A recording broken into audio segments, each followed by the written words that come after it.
তুমি চলে গেলে। আমি কিছু বলার আগেই নিঃশব্দে থমকে গেল সবকিছু। যে মানুষটা বলতো তোমাকে ছাড়া বাঁচতে পারবো না, সেই তুমিই আজ চিরদিনের মতো চলে গেলে। ভালোবাসি বলেছিলাম, তুমি চোখ সরিয়ে নিলে।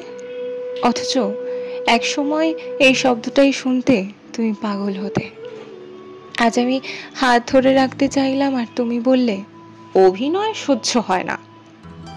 অথচ এই হাতেই একদিন জীবন পার করার স্বপ্ন ছিল তোমার। আমার কান্না তুমি দেখলে না। হাসিতে যাকে খুঁজে পেয়েছিলে তার চোখের জল আজ অচেনা তোমার কাছে। মানুষ এতটা বদলে যেতে পারে, এত সহজে ভুলে যেতে পারে ভালোবাসা। আমি শুধু তাকিয়ে রইলাম। যদি ফিরে আসো, যদি একবার বলো ভালোবাসি। কিন্তু তুমি আর ফিরলে না। মিলিয়ে গেলে আর রেখে গেলে আমার চোখে অবিরত অশ্রু এবং একরাশ শূন্যতা।